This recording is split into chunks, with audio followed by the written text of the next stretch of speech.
Donc, Asher Mukdash, les refouat Shelma Shel Ro'i Chaim Ben Meran Merav. מירב, Merab. מירב, מירב. Merab. תודה Amen. רבה.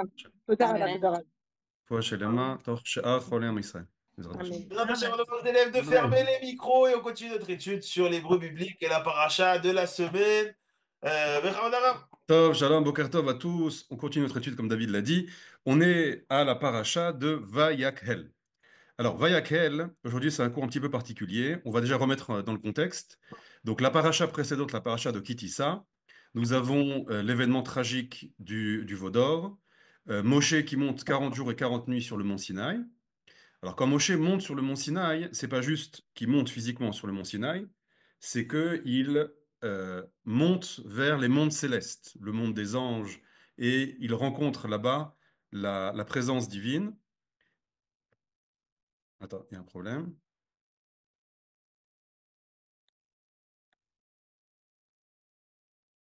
Excusez-moi 2 secondes, je crois que j'ai un problème avec la caméra.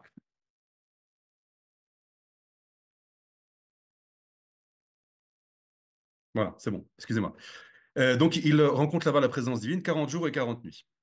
Le 40e jour, c'est le jour du 17 Tammuz. Il voit, il a la vision du veau d'or et donc il brise les premières tables de la loi. Il se passe ce qui se passe après. Il y a la colère divine sur le peuple d'Israël. Il y a presque 3000 personnes qui sont mises à mort. Et ensuite, Moshe monte une deuxième fois, pendant 40 jours et 40 nuits, pour demander le pardon pour les béné Israël. Et la Selicha, le pardon est accordé le premier Elul. Donc ça fait 80 jours. Il est monté une fois, il est redescendu avec les premières tables de la loi, une deuxième fois pour demander pardon le premier Elul. Il va remonter une troisième fois pour récupérer les deuxièmes tables de la loi, Luchot Abrit ou Luchot Haedut. Et il redescend le jour de Kippour, le 10 Tishrei. Et lorsqu'il redescend, il va se passer quelque chose de très spécial. Son visage va changer, il va y avoir une lumière qui va sortir de son visage. Bon, retenez ça, on va revoir ces versets-là parce qu'ils sont très importants pour comprendre notre verset. Première chose. Deuxième chose, avant de rentrer dans Vayakel, vous vous souvenez, on avait étudié dans la paracha de Teruma que, donc Teruma Tetzavé, ce sont les deux parachutes dans lesquels Dieu ordonne, livre toutes ses instructions pour la construction du Mishkan. Et la première instruction, c'était d'ordonner au Béné Israël de donner une terouma, une offrande de toutes les matières premières, d'or, d'argent, de peau de bête, etc., de cuivre, pour la confection, pour la construction du Mishkan. Et vous vous souvenez, on avait vu un verset, le premier verset de la paracha de Terouma, que j'ai amené ici, qui est assez étrange. Daber el Béné Israël veikrouli terouma. Donc par le Béné Israël, ils prendront pour moi une terouma. Mais et kol ish asher yidevenu libo. De toute personne qui aura une générosité du cœur. On s'était posé la question, vous vous souvenez? Attends, comment tu peux ordonner à quelqu'un de donner, de faire une offrande par un élan du cœur? Un élan du cœur, ça ne se commande pas. C'est soit tu veux pas. Donc soit tu ordonnes, que tu veuilles pas, bah tu donnes, ou soit tu laisses l'initiative de chacun qui a envie de donner, il donne. Donc on avait vu cette contradiction-là, et vous vous souvenez, on avait dit que la parole de Moshe, c'est une parole qui arrive à pénétrer dans les profondeurs de l'âme et à réveiller la volonté cachée, la volonté de l'âme. Pas la volonté révélée de cette réalité-là, mais la volonté la plus profonde. Et la volonté la plus profonde, c'est de donner des offrandes pour le Mishkan. Donc on avait expliqué ça la dernière fois, il y a 3 semaines, dans la paracha de Teruma. Et la question qu'on s'est pas posée là-bas, mais c'est d'où vient cette capacité qu'a Moshe? Comment c'est possible que quand Moshe y parle, il arrive à pénétrer dans les profondeurs de l'âme de la personne? On va voir ça aujourd'hui. Mais avant ça, on va commencer notre verset de Vayakhel. Alors, Vayakhel Moshe.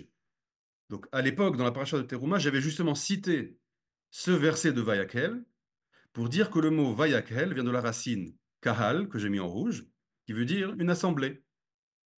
Vayakhel ne veut pas dire, contrairement à ce qui a marqué dans vos traductions, que Moshe a rassemblé. C'est pas ça. Vayakhel va nous dire Rashi, Il appartient en conjugaison hébraïque au troisième groupe de la conjugaison hébraïque, qui est le if-il. La particularité du if-il, les verbes au if-il, ce sont des verbes qui indiquent de faire une action. Par exemple, on a le verbe lirtov,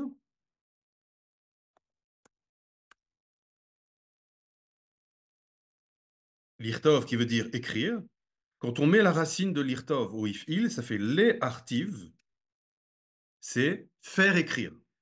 C'est quoi faire écrire? Dicter. On a l'idlok, c'est brûler. Les hadlik, c'est faire brûler. On va traduire par allumer. Et donc là, le verbe ici de vayakhel, c'est les akhil. Les akhil. Que veut dire les akhil? C'est pas qu'il a rassemblé. C'est qu'il a fait en sorte qu'ils se rassemblent d'eux-mêmes. Il a fait quelque chose, et cette chose a entraîné que les béné Israël se sont rassemblés. Qu'a-t-il fait? Nous dit Rashi, il a parlé. Regardez ce que dit Rashi. Rashi dit Vayakhel Moshe. Les Mahorat Yom Kippourim. Cet événement se passe au lendemain de Yom Kippourim, Ksheyarad Minahar, lorsque Moshe redescend de la montagne pour la troisième fois, c'est-à-dire avec les deuxièmes tables de la loi. Veu Lachon If'il. Et ce verbe-là, il est conjugué au If'il. Qu'est-ce que ça veut dire? Nous dit Rashi, She Eino Osef Anashim Beyadaim. Moshe n'a pas été réunir les béné Israël un par un ou tribu par tribu. Non. Et la et Safim. Mais les béné Israël se sont réunis de eux-mêmes, Alpi Diburo, par sa parole. Donc encore une fois, Moshe a parlé, et la parole de Moshe, on voit que c'est une parole agissante, une parole créatrice. C'est-à-dire que cette parole va se diffuser et rentrer dans les cœurs de tous les béné Israël, et ça va pousser les béné Israël à vouloir se réunir, à vouloir se rassembler.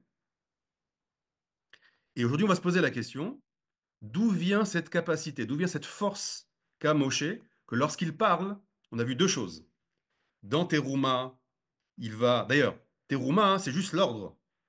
Là, dans Vayakhel, il va maintenant demander au Ben Israël de donner la Teruma. Donc c'est maintenant qu'il va activer cette capacité de pénétrer dans les cœurs, dans l'âme, la volonté profonde des Ben Israël.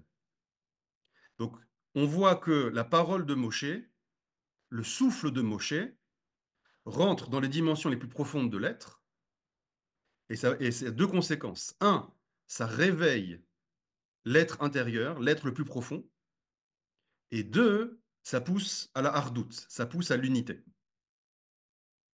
Ça nous rappelle quelque chose, d'accord? Je donne un petit indice. Ça rappelle, je vous pose la question, qu'est-ce que ça vous rappelle ça?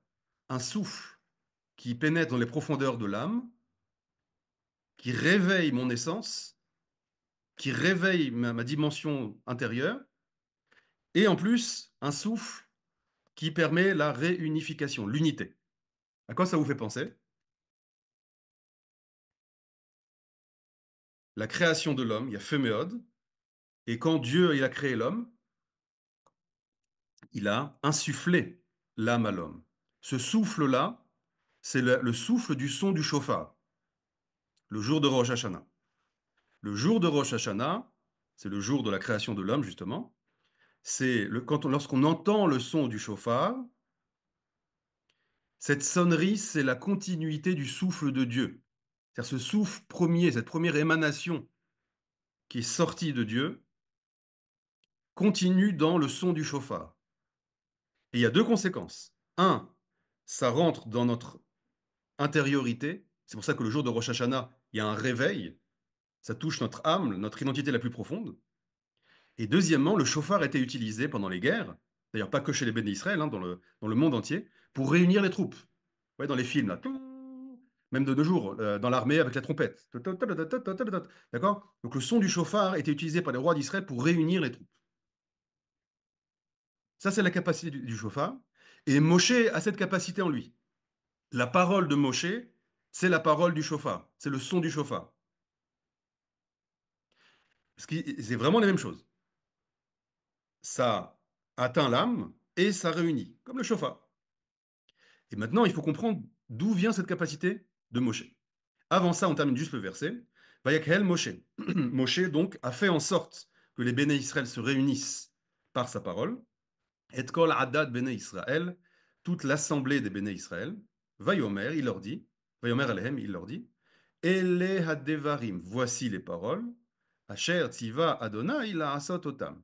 Asher, que, Q-U-E, des fois Q apostrophe, que tziva, tziva ça vient de la Lachon mitzvah, qui veut dire un ordre, Adonai, la'asot otam. La'asot, on l'a vu déjà plusieurs fois, ça ne veut pas dire juste faire, mais ça veut dire terminer le travail. Donc ici, Moshe va commencer à donner toutes les indications, tous les ordres, toutes les mitzvot qui concernent la confection du Mishkan, des ustensiles du Mishkan et des habits du Kohen. Tout ce qu'on a vu dans les parachutes précédents. Aujourd'hui, j'aimerais qu'on s'attarde sur ce mot Vayakhel et qu'on essaie de comprendre d'où vient cette capacité qu'a Moshe. Quand, dans la paracha de Teruma, Moshe n'avait pas encore cette capacité. Dieu lui indique, lorsque tu leur diras de cette manière. Lorsque tu leur demanderas la Teruma, tu leur demandes la Teruma pour que ta parole pénètre leur âme et que ça réveille leur volonté profonde, qu'il y ait un élan du cœur. Mais il n'avait pas encore cette capacité. Cette capacité, il l'a reçue lors de sa troisième alia, sa troisième montée au mont Sinaï. Regardons ça. Donc à la fin de la paracha de Kitissa, donc la semaine dernière, nous avons la description de Moshe qui descend pour la troisième fois du mont Sinaï avec les Luchot HaEdut, introduit par l'étape de la loi. C'est plutôt l'étape de Ken, l'étape du thème de témoignage. Alors je traduis vite. Vahi beredet Moshe mehar Sinaï. Et ce fut lorsque Moshe descendit du mont Sinaï. Ou Shnei Luchot HaEdut beyad Moshe. Et les deux tables de témoignage dans les mains de Moshe.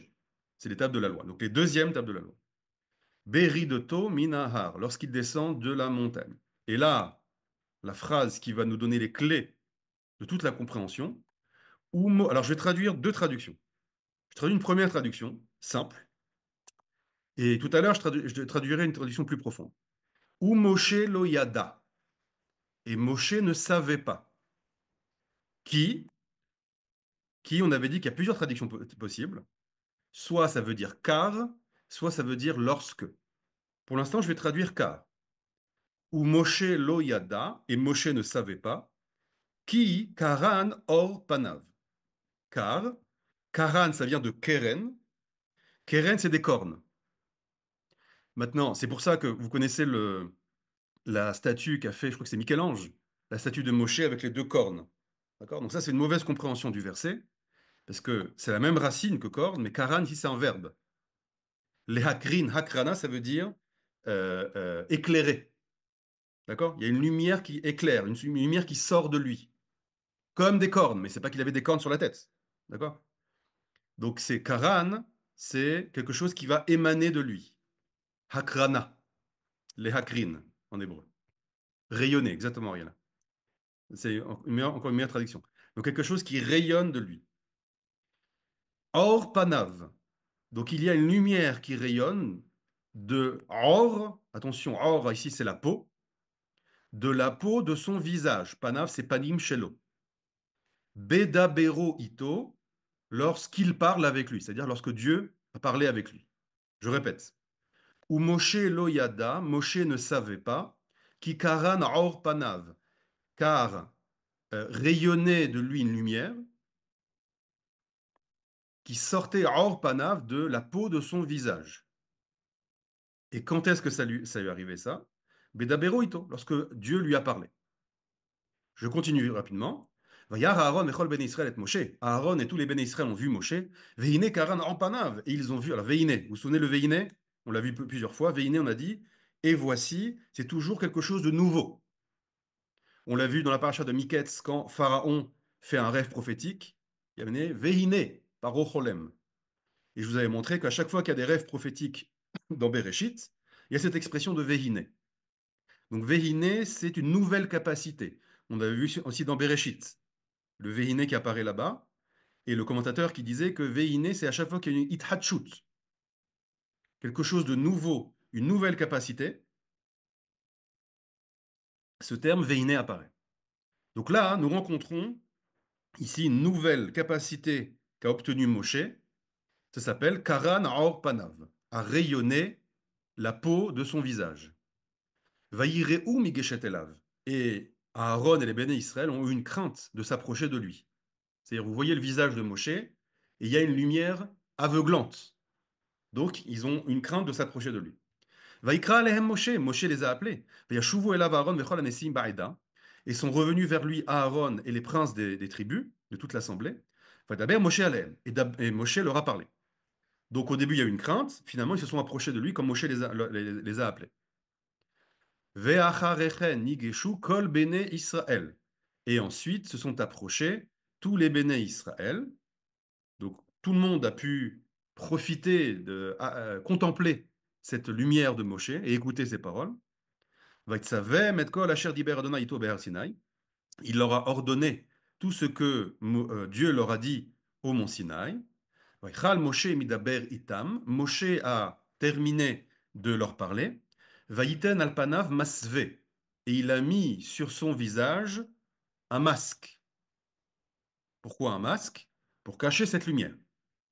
Moshe livne Adonai le daberito. Et lorsque Moshe allait vers Hachem pour que Hachem lui parle, Yassir et Amasve, il retirait ce masque, Ad Seto, jusqu'à ce qu'il sorte.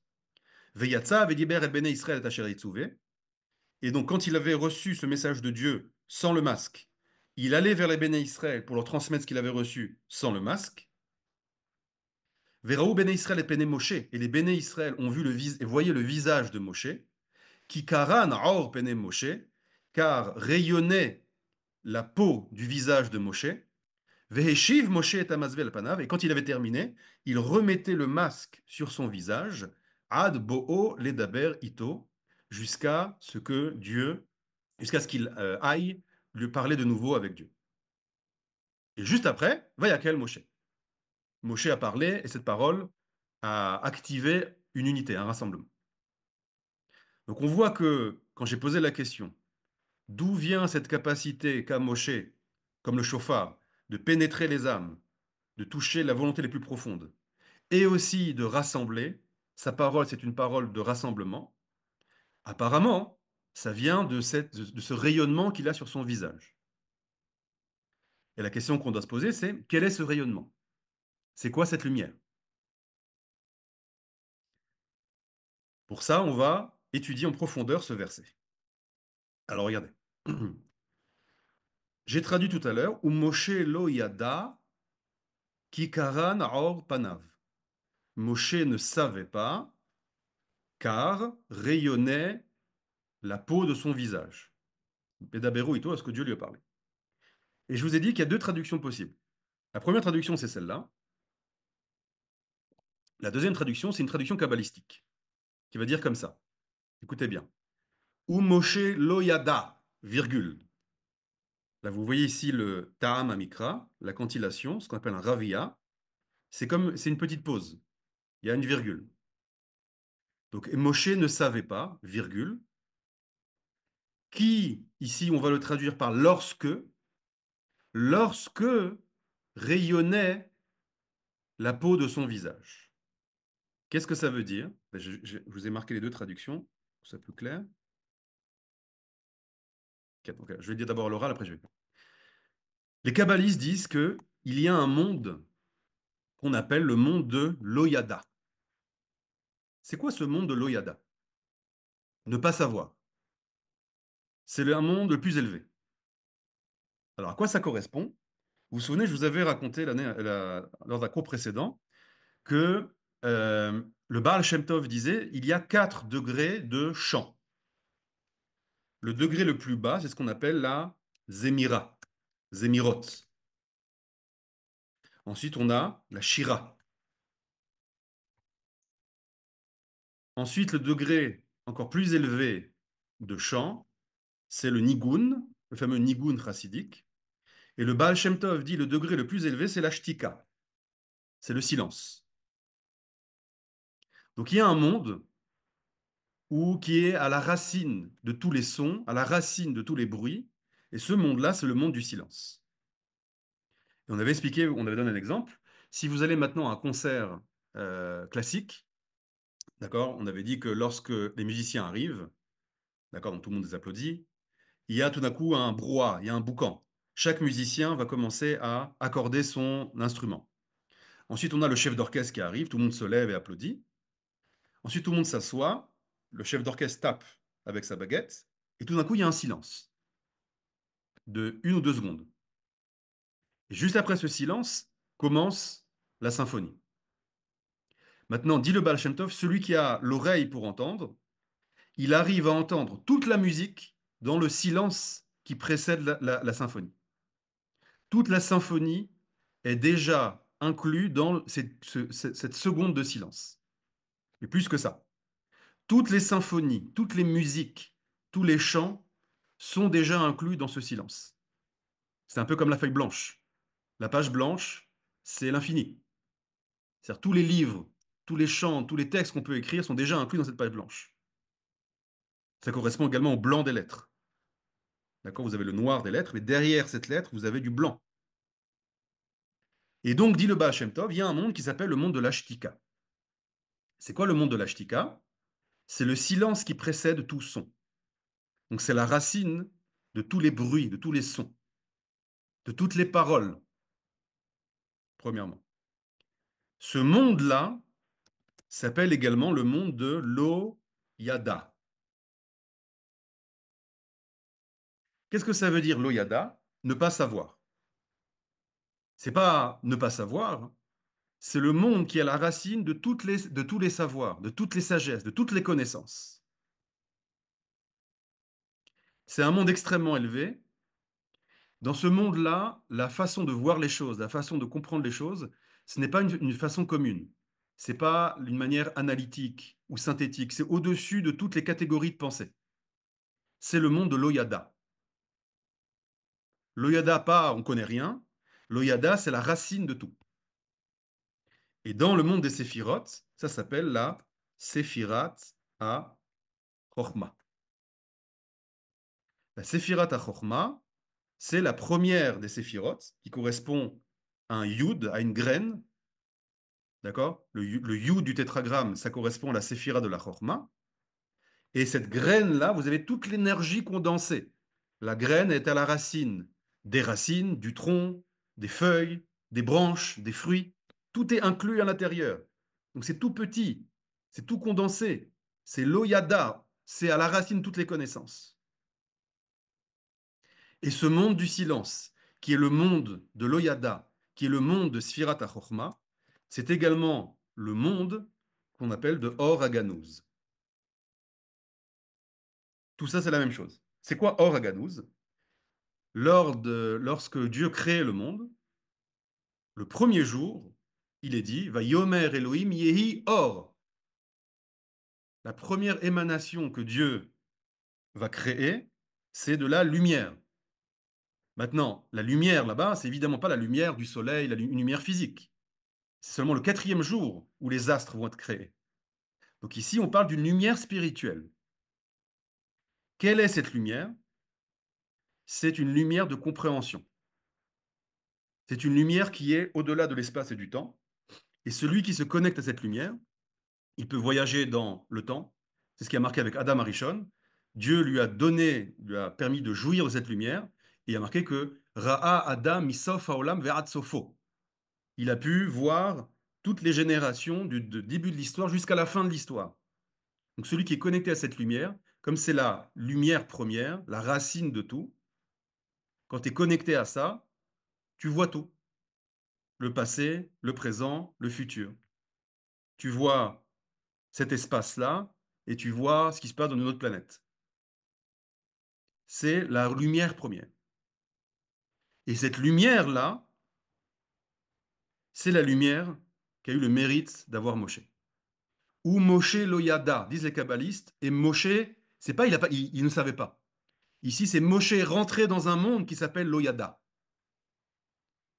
Il a réussi à rentrer, grâce à Dieu, dans le monde qui est à la racine de toutes les sagesses, à la racine de toutes les connaissances. Et lorsqu'il est rentré dans ce monde, qu'est-ce qui se passe? Qui karan aor panav, lorsque a rayonné une lumière très grande qui sortait carrément de son visage. De quelle lumière on parle? La lumière de Bereshit. Le Or Aganouz. C'est la lumière première, la première émanation de la création, qui sortait du visage de Moshe. Vous comprenez maintenant pourquoi les béné Israël ont une grande crainte. C'est une lumière que Dieu a cachée. Pourquoi il l'a cachée? Vous connaissez le Midrash, qui dit Dieu l'a cachée pour les tzadikim, les atil lavo, pour des dimensions futures. Pourquoi? Parce que si tu prends cette lumière et tu la révèles à des gens qui n'ont pas le réceptacle pour capter cette lumière, c'est donne de l'énergie atomique à n'importe qui, ils vont faire n'importe quoi. Des bombes atomiques, ils vont détruire le monde. Donc cette lumière, quand elle est mal utilisée, ça peut être catastrophique. Vous vous rendez compte, on donne cette lumière-là à des gens qui ont des mauvaises intentions, ils vont détruire le monde. Donc Dieu l'a caché, cette lumière. Mais à ce moment-là, cette lumière rayonnait sur le visage de Moshe, et donc il y avait une crainte, un recul de la part des béné Israël. Moshe leur a dit non, non, c'est bon, vous pouvez venir. Il les a rapprochés, et la lumière de Bereshit, le souffle premier du chauffard, c'est la même chose, passait à travers toutes les séphirotes et arrivait sur le visage de Moshe et arrivait dans la bouche de Moshe. Donc vous comprenez maintenant pourquoi quand Moshe parle, c'est pas juste c'est un fin psychologue, c'est un fin éducateur. C'est beaucoup plus que ça. Quand Moshe parle, c'est la lumière de Bereshit, c'est la parole de Bereshit qui parle, qui se réveille. Donc quand vous entendez la bouche de Moshe, c'est pas la bouche de Moshe, c'est la bouche d'Hachem à travers Moshe. Donc votre créateur parle à travers la bouche de Moshe. Et donc ces paroles qui rentrent dans vos oreilles, ça va pénétrer toute votre intériorité, ça va toucher votre âme. Et donc, ça va vous réveiller à faire la terouma pour le Mishkan. Et donc, ça va vous rassembler. Parce qu'on parle, dans le monde de la Sfirat HaChochma, c'est le monde de la Hardout. Également, si vous voulez encore d'autres, c'est le monde de la Hatzilut. Hatzilut, il n'y a que du bien. C'est même la racine du mal. Il n'y a pas de mal là-bas. C'est la racine de toute chose. Donc c'est l'unité parfaite. Dans le cours sur lettres, c'est le Aleph, la lettre Aleph. Donc c'est le un, c'est l'unité parfaite. Donc quand Dieu parle, il y a cette lumière qui s'active et donc qui va réveiller les cœurs, réveiller les âmes et pousser à la hardoute, pousser à l'unité. C'est extraordinaire ce qu'on voit ici. Et suite à ça, va Yakhel Moshe. Moshe va commencer à ordonner les instructions pour le Mishkan. Donc si on relit ici, où Moshe Loyada. Moshe est rentré dans un monde qu'on appelle Loyada. Quand? Lorsque rayonnait la peau de son visage. C'est ce qui s'est passé à ce moment-là. J'aimerais encore m'approfondir. Et cette expression loyada, attendez, je regarde dans le chat si quelqu'un l'a dit. Euh, attends, je reviendrai après dans le chat. J'aimerais juste continuer. Ou Moshe loyada. Est-ce que ça vous rappelle quelque chose? Cette expression loyada. Alors, dans le Talmud, il y a marqué comme ça. Dans le Talmud, il y a marqué, il y a fait. Ariella nous dit boire à Purim.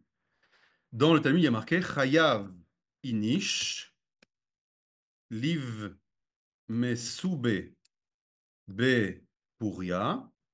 C'est en araméen. Ad delo yada ben baruch arur aman le baruch mordechai. Que dit le Talmud? C'est en araméen, je vous traduis. Chayav inish. Il y a l'obligation pour un homme, livme soubé. Livme soubé, c'est de s'embrumer l'esprit, c'est-à-dire de boire du vin. Donc on parle de pourim ici, le festin de pourim, de boire du vin pour avoir l'esprit, les vaisseaux bessamim, d'accord? On va dire s'enivrer, se parfumer l'esprit, se parfumer l'esprit. Bepouria à pourim. Adelo yada. Donc dans le pshat, c'est jusqu'à qu'il ne sache pas. Ben Arur Haman et Baruch Mordechai. C'est-à-dire que comme tu es un petit peu sous, tu t'embrouilles. Au lieu de dire Arur Haman, maudit soit Haman, et Baruch Mordechai, béni soit Mordechai, tu dis l'inverse. Tu es tellement un peu, t'es méboulbal comme ça, tu es un peu sous, donc tu dis Baruch Haman, béni soit Haman. Haman, c'est Amalek, hein, je vous rappelle. Et Arur Mordechai, maudit soit Mordechai. Donc qu'est-ce que ça veut dire cette phrase-là? Il y a une très grande profondeur. Le jour de Purim, disent les kabbalistes, se réveille la lumière de la Chochma. C'est exactement cette lumière-là. Le Or Haganouz. Cette lumière de la Chochma se révèle le jour de Purim. Mais il faut deux choses. Tu ne peux pas y avoir accès si tu n'es pas tzaddik. On a dit seulement seuls les tzaddikim ont accès à cette lumière-là. Donc qu'est-ce qu'on va faire? Le jour de Purim, on va t'embrumer l'esprit. On va faire en sorte que ton esprit cartésien, on va le mettre sur off. Et ça va réveiller ton âme. Ton âme, elle est pure. Elohai, Neshama, Shanatata, Bitehora. Tous les matins, on dit, mon Dieu, l'âme que tu m'as créée, elle est pure. Que tu m'as donnée, elle est pure. Comment ça, elle est pure? Tu as vu toutes les bêtises que j'ai fait hier, toutes les fautes, etc. Oui, oui, ça c'est le monde de ton nefesh. Mais ta Neshama, elle est pure. Le jour de Purim, c'est cette dimension qui se réveille en toi. Mais cette dimension, pour la réveiller, il faut boire du vin. Il faut être un petit peu sous comme ça. Pour que ton esprit cartésien, ton esprit classique, ton esprit de la yédia, du savoir classique, se taise maintenant. Il faut te taire. Il faut faire taire ta façon de penser classique. Ce qu'on appelle le monde de l'ashtika. Et si tu fais taire ça, tu arrives à la Sfirat HaChochma, enfin en tout cas, la Sfirat HaChochma arrive à toi, et ça va te donner une capacité maintenant d'arriver à la racine des choses. À la racine des choses, il n'y a pas un Amalek et Mordechai. Il n'y a pas le mal et le bien. Il n'y a que le bien. Le bien, c'est une création. Le bien, une fonction. Donc il y a un objectif au bien. Quand tu arrives à la racine de tout, la Sfirat HaChochma, ce qu'on appelle le monde de l'Oyada, et ben si tu dis Arur, Mordechai et Baruch Haman, c'est la même chose. Tu peux dire Baruch Haman. Pourquoi? Parce que Amalek a une fonction. Et donc béni soit Amalek. Pas pour qu'il ait chas v'shalom des bénédictions. Tu dis béni soit Amalek parce que tu comprends à ce moment-là la fonction et le rôle de Amalek. Et cette dimension, c'est la dimension. Et donc, et qu'est-ce qu'on fait à Purim d'ailleurs? On met un masque. Le masque de Purim. C'est le même masque qu'a mis Moshe. Ce qu'on appelle les déguisements. D'accord? Pour conserver cette lumière. Comme Moshe, quand il mettait le masque, il conservait cette lumière. C'est pour ça qu'on se déguise à Purim. C'est la raison pour laquelle on se déguise à Purim. C'est le masque de Moshe. Tout est lié, tout est connecté. J'aimerais encore m'approfondir, les amis, et poser une question.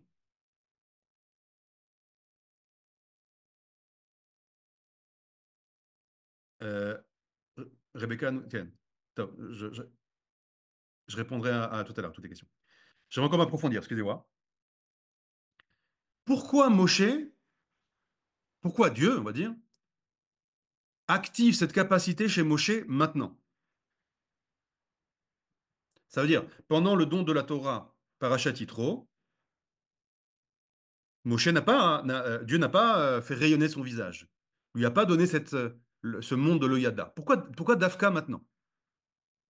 Pourquoi il lui donne la Or Haganouz, cette lumière cachée, précisément à ce moment-là? Et là, il y a quelque chose de très profond. Donc cette Or Haganouz, cette lumière cachée, que Dieu maintenant se révèle dans le visage de Moshe, Hachem la transmet à Moshe pour qu'il dise, Vayakel, pour qu'il rassemble les béné Israël, et il va commencer maintenant à leur dire toutes les lois du Mishkan. Et pourquoi maintenant? Ça aurait été sympa de faire ça au Mont Sinaï, pendant les 10 commandements, par exemple. Et écoutez bien, c'est très profond. C'est quoi le Mishkan? Qui est l'architecte du Mishkan? C'est Betzalel. Quelles sont les capacités de Betzalel? Pourquoi Betzalel a été sélectionné? Il y a marqué une chose qu'on avait étudiée ensemble dans l'introduction sur les lettres.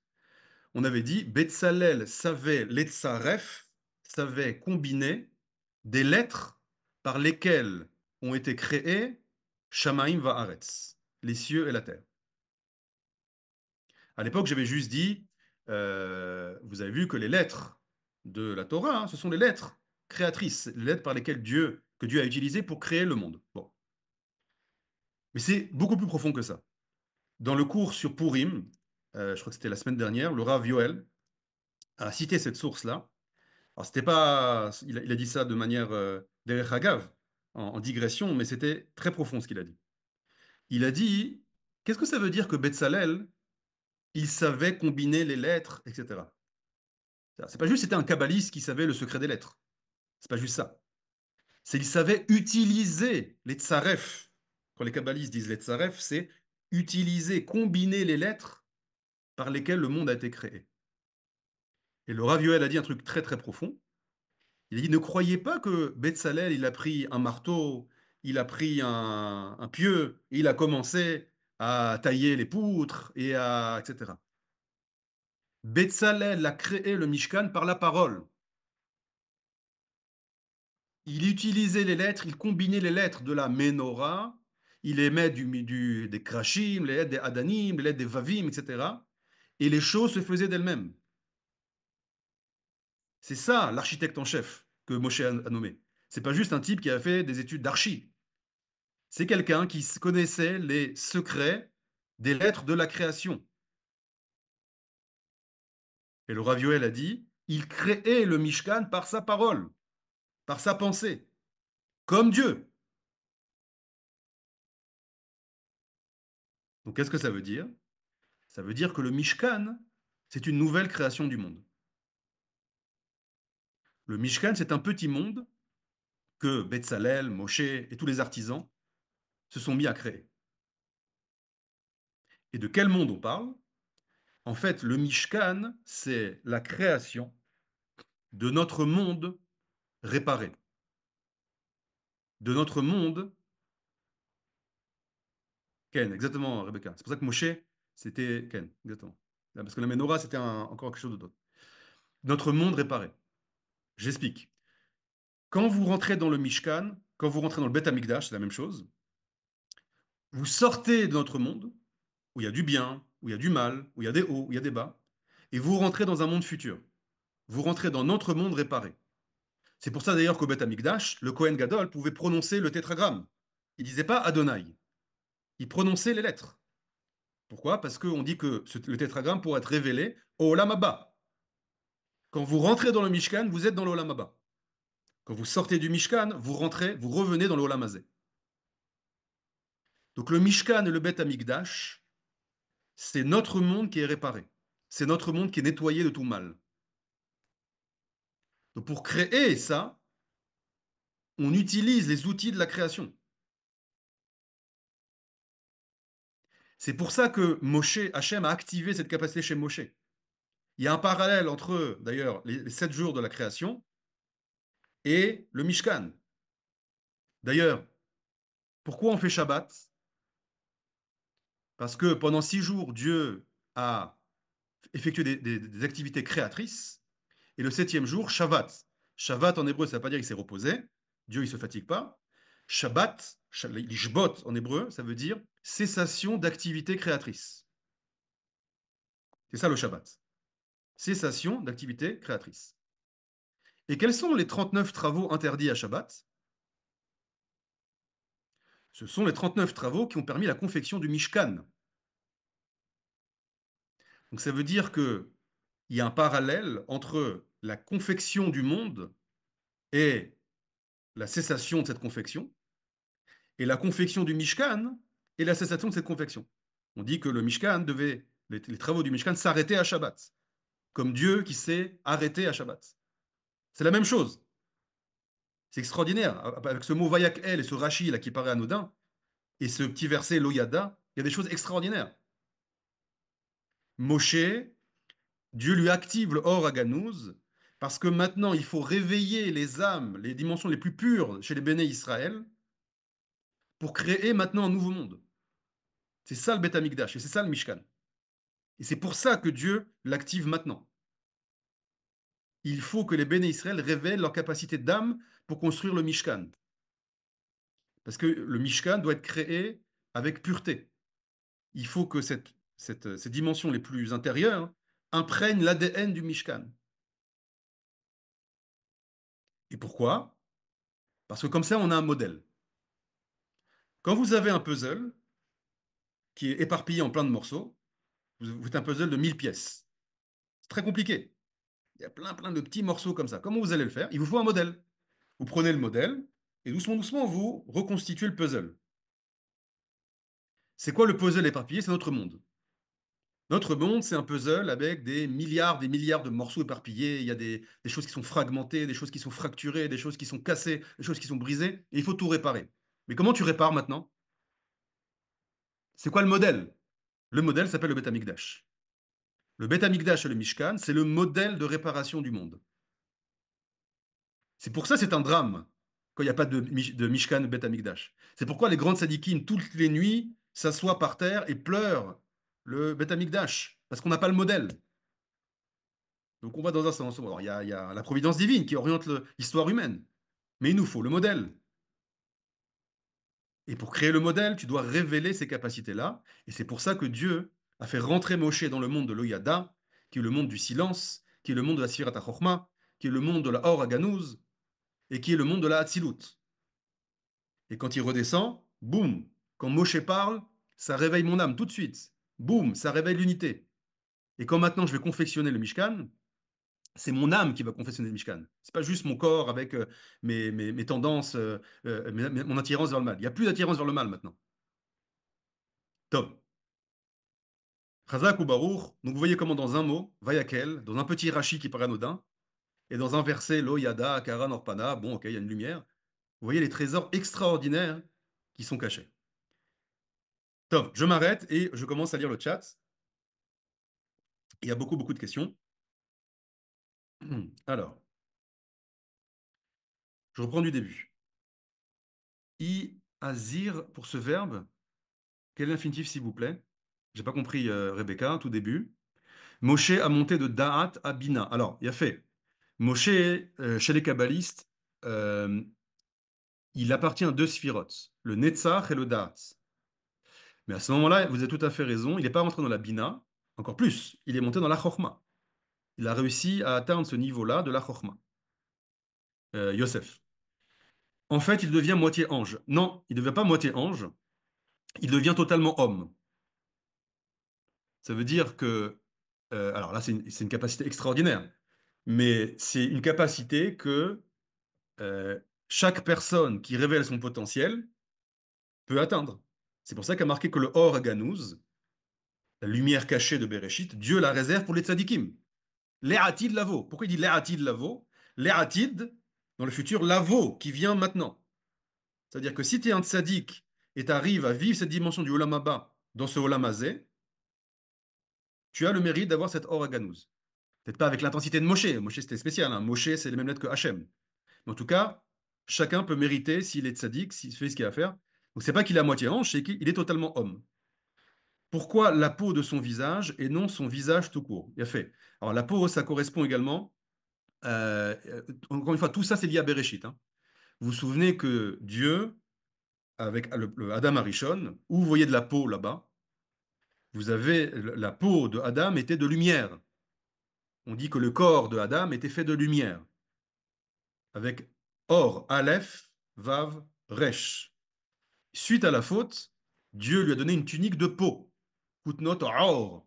Donc le Or avec un Aleph s'est transformé en, qui veut dire la lumière, s'est transformé en Or avec un Aïn qui veut dire la peau. Donc qu'est-ce qui s'est passé chez Moshe? C'est le phénomène inverse. C'est-à-dire sa peau est redevenue lumière.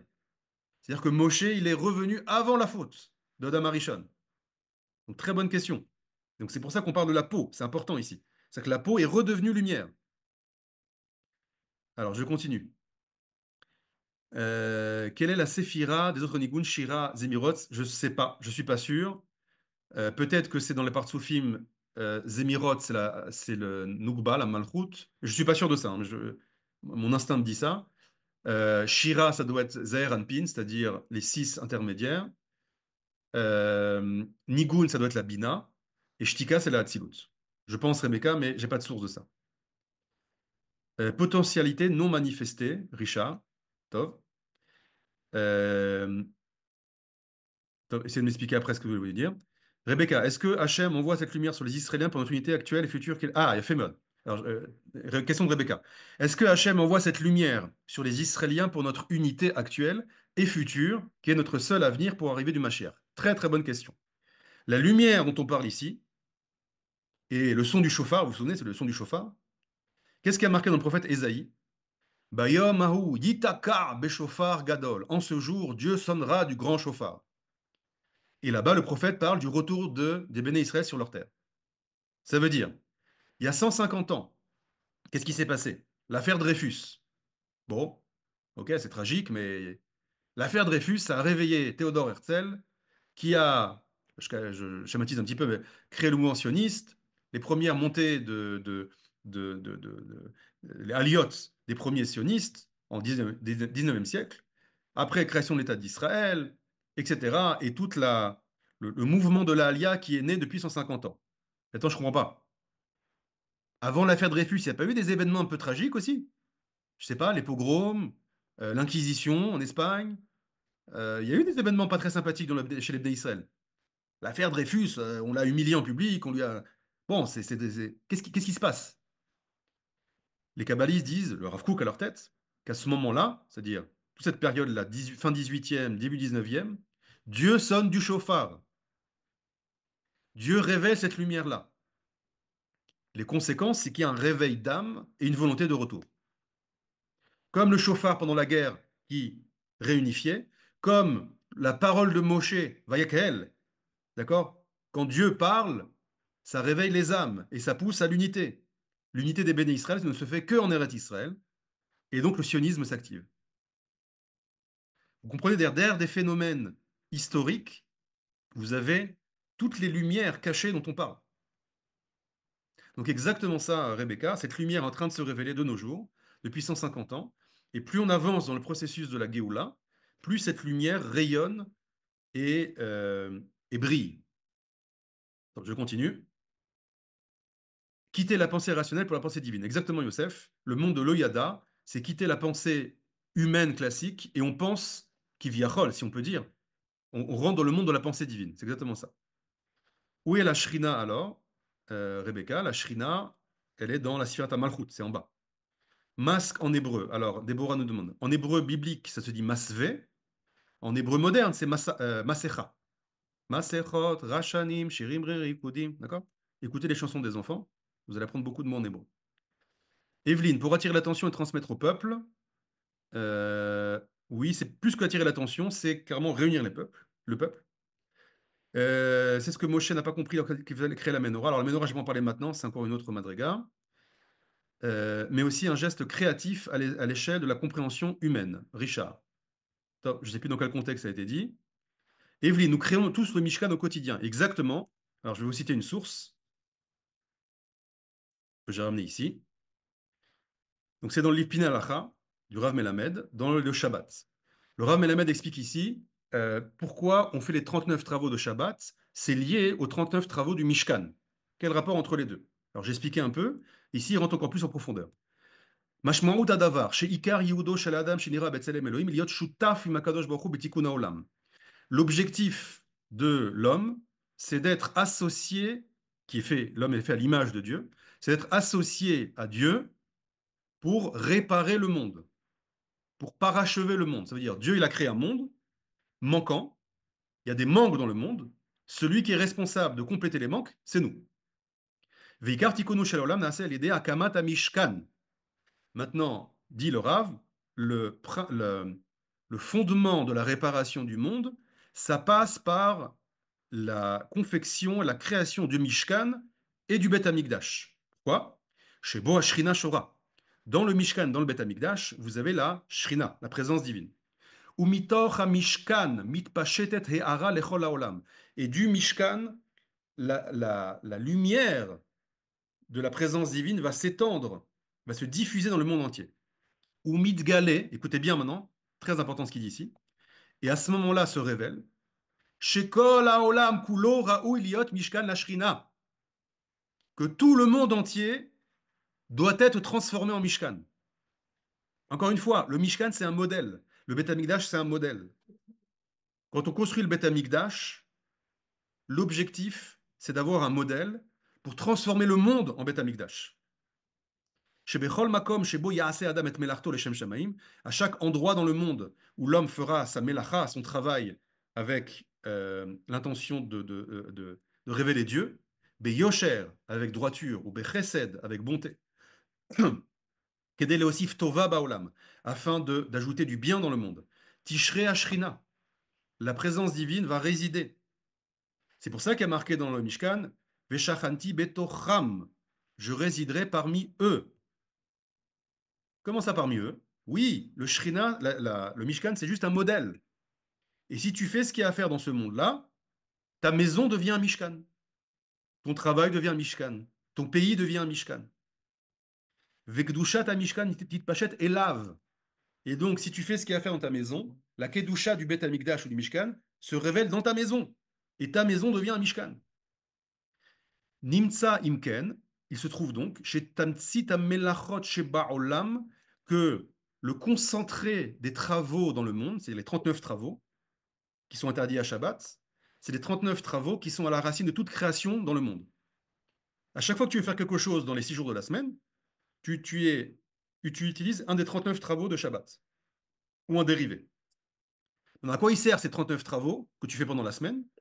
Noadou lasot mishkan la shrina. Ils ont pour objectif de créer un mishkan dans le monde. Velamrot erkan itzavun ishbot mehen beshabbat. Et on a la mitzvah de s'arrêter de ces 39 travaux à Shabbat. Pourquoi? Comme Hachem. Et comme Dieu qui pendant 6 jours, il a créé, créé, créé, créé, et le septième jour, il a cessé sa création. Pourquoi? Pour créer quelque chose de nouveau. Le septième jour de la création, c'est la création de l'âme du monde, c'est-à-dire donner un sens au monde. Si pendant 6 jours, tu avances, tu continues, tu progresses dans ton travail, dans tes objectifs, dans tes projets, Shabbat, tu t'arrêtes et tu fais un point. Tu reviens maintenant à l'âme des choses. Pourquoi je travaille? Vers où je vais? Quelle est ma direction? C'est ça le Shabbat. Veinik bakar mashmut pnimit leshetemease. Donc quand Dieu a fait son Shabbat, il a donné le sens profond, une direction aux 6 jours de la création. Car gamanu nistavinu lishbot beshabbat. Nous aussi, on a l'ordre de cesser nos activités créatrices à Shabbat. Et grâce à cela, nous avons le mérite de révéler les dimensions profondes de tout ce qu'on fait dans la semaine. Donc ça, c'est exactement ça, ce que vous avez dit. Alors, je continue vite, j'espère que j'aurai le temps de tout faire. Evelyne. Alors, c'est donc par cette lumière qu'Hachem décide de prendre totalement les rênes sur les âmes d'Hébreux. Exactement. Très bien. Beno Liel. Alors, est-ce que Betzalel atteint le Loyada et donc le Or Ganouz? Pourquoi ce n'est pas Moshe qui bâtit le Mishkan avec le Or Ganouz? Ah, très bien. Alors, il ne me semble pas que Betzalel atteint le Loyada et le Or Ganouz,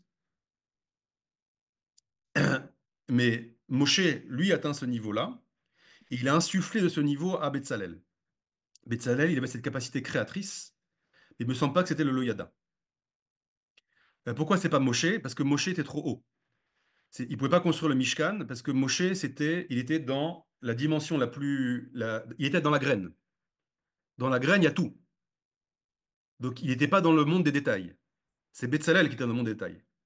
Donc, c'est pour ça que cette shoot à foot, ce partenariat entre Moshe, qui était dans la sagesse globale, et Betzalel dans la sagesse des détails. Donc, c'est pour ça que c'est Moshe qui n'a pas construit le Mishkan. Je continue.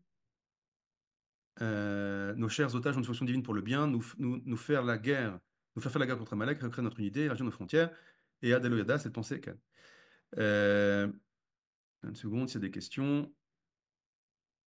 Je vois juste les questions. Est-ce que nous pénétrons petit à petit dans cet état de conscience en entrant dans le Shabbat, après avoir réalisé les 39 activités productrices pendant la semaine? Alors, le Shabbat, on ne rentre pas dans la lumière de la... Enfin, c'est pas la lumière de la Chokhmah qui se révèle, c'est la lumière de la Bina. C'est-à-dire, c'est la lumière qui est très très haute, mais c'est la lumière de la Bina. Tov, Tyriel et Sarah. Allez-y. Le micro. Lorsque Moshe est descendu, il était rayonnant de lumière. Et puis, il a enseigné le peuple. Et après, en fait, il s'est voilé. Moi, j'aurais plutôt pensé l'inverse, vu que cette lumière-là venait d'Hachem. Pourquoi Oui, est-ce que... Ou alors parce qu'il ne savait pas qu'il était rayonnant en lumière. non, non, encore une fois, là on a dit, c'est pas qu'il savait pas, c'est qu'il est rentré dans le monde qui est au-delà du savoir. Mm. L'Oyada, dans le Pshat, on a traduit, il savait pas. Dans le Sod, c'est pas il savait pas, c'est il est rentré dans le monde qui est à la racine de tous les dates, tous les savoirs. Alors, pourquoi il transmettait la lumière, et son message à visage découvert? Justement, on a expliqué parce que l'ordre qu'il va leur donner maintenant, c'est l'ordre de construire le Mishkan. Le Mishkan, on a dit, est lié à la création du monde. Mhm. On est en train de recréer un petit monde. Pour Mhm. ça, il faut que ce soit les dimensions les plus intérieures, les pensées les plus profondes, les plus belles qu'il y a en moi, qui vont être mon moteur. Pour ça, il faut que cette lumière de Moshe, qui est la lumière de Bereshit, la lumière du premier jour, pénètre en moi, réveille mon âme, et comme ça, je peux aller travailler pour la confection du Mishkan. Si Moshe avait mis son masque, alors ça aurait été très grand, une Mhm. grande sagesse, mais ça reste dans le monde de la sagesse classique. Très, très, très, très, très, très, très élevé. Mais là, on a besoin d'une sagesse qui est au-dessus de toutes les sagesses. Il faut réveiller toutes les racines. C'est pour ça qu'il a enlevé le masque quand il leur parlait. D'accord. C'est vrai. Mhm. Ok, est-ce qu'il y a d'autres questions, les amis? Vous pouvez dire à l'oral aussi, hein, il nous reste 3 minutes. Est-ce qu'on pourrait approfondir les 39 Mélachot? Je constate que est-ce qu'il y a 12 tribus? 12 tribus, je ne sais pas. Approfondir, bon, c'est tout un cours à faire sur les 39 Mélachot. Là, vous avez un peu les racines des 39 Mélachot. Moi, j'ai une Faudrait commencer question, par s'il vous l'occasion. plaît. Oui, allez-y. Pourquoi il remet le masque après?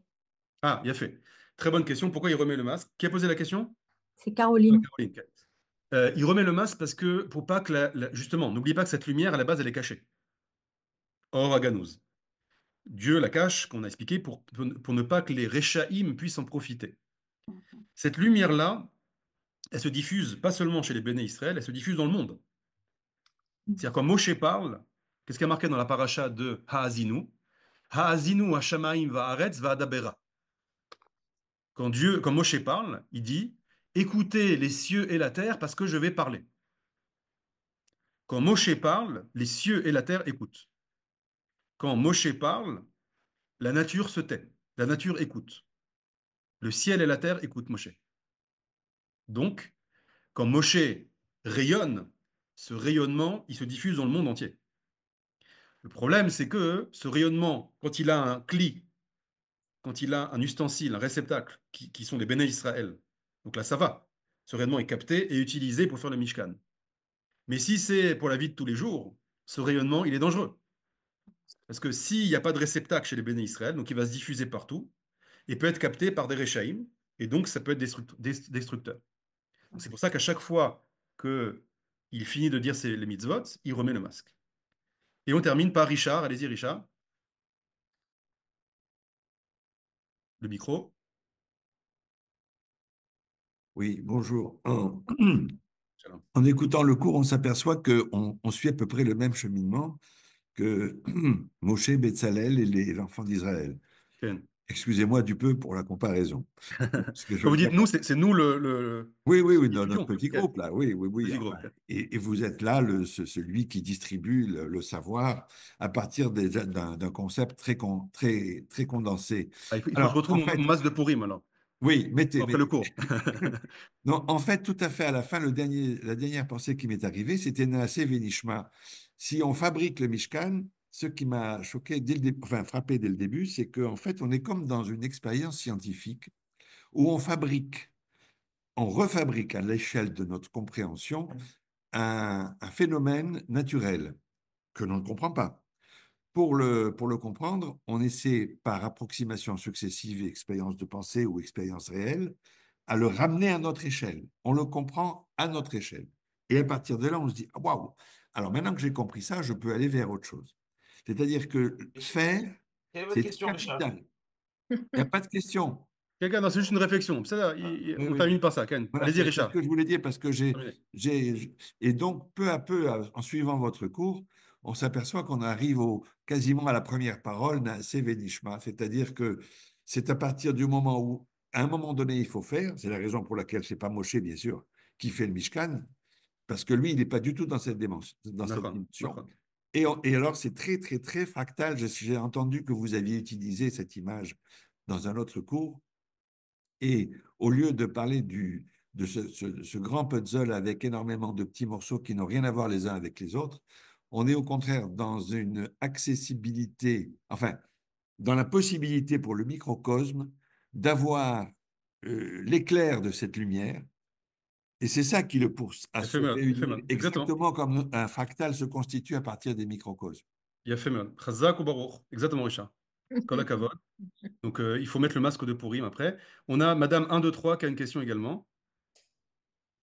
Ah, c'est Oui, moi. elle est dit. Oui, c'est vous, Madame 1, 2, 3. Oui, c'est ce qui Oui, a marqué. Hein. oui, excusez-moi. Je pensais au Mashiach. Est-ce qu'il aura cette même... Alors, exactement, j'ai dit que cette lumière est en train de se révéler. C'est-à-dire, le Mashiach, avant d'être incarné par un homme, c'est déjà un mouvement historique qui a commencé il y a 150 ans, on peut même le faire commencer avant, et ce mouvement historique qui passe par le retour d'Israël sur sa terre, la création de l'État d'Israël, les guerres d'Israël, enfin, tout ce qu'on vit actuellement, derrière tout ça se révèle cette grande lumière. Je m'arrêtais là, les amis, il est 10h02. Je vous remercie. En tout cas, voilà, je voulais juste vous montrer à quel Merci point un mot de la beaucoup. Torah, le Vayakhel, un Rashi, il y a des très, très, très grandes lumières qui sont cachées dans tout ça. Baruch Hashem. Une très bonne semaine à tous. Merci, Au Toda Rabba. תודה רבה. Au revoir, au revoir. Merci Litraot. merci beaucoup. Toda Rabba. Shavua Tov, Toda Rabba, à toutes et à Shavua tous. Tov. Toda Bonne Rabba. semaine.